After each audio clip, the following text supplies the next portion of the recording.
Hello बच्चों, आज हम एक और क्वेश्चन करेंगे। ये गुडविल से रिलेटेड है। When new partner brings goodwill and capital in cash. मैंने यहाँ पे ऑलरेडी क्वेश्चन लिखा हुआ है।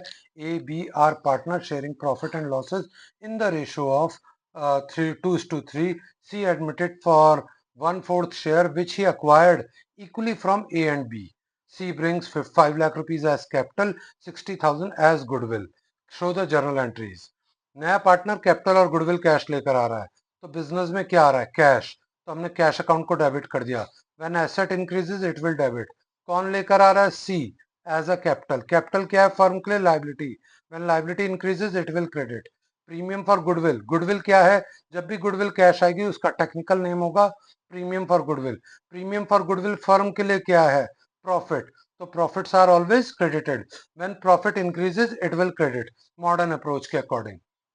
अब ये प्रॉफिट किसको ट्रांसफर होगा? एग्जिस्टिंग पार्टनर यानी कि ओल्ड पार्टनर को।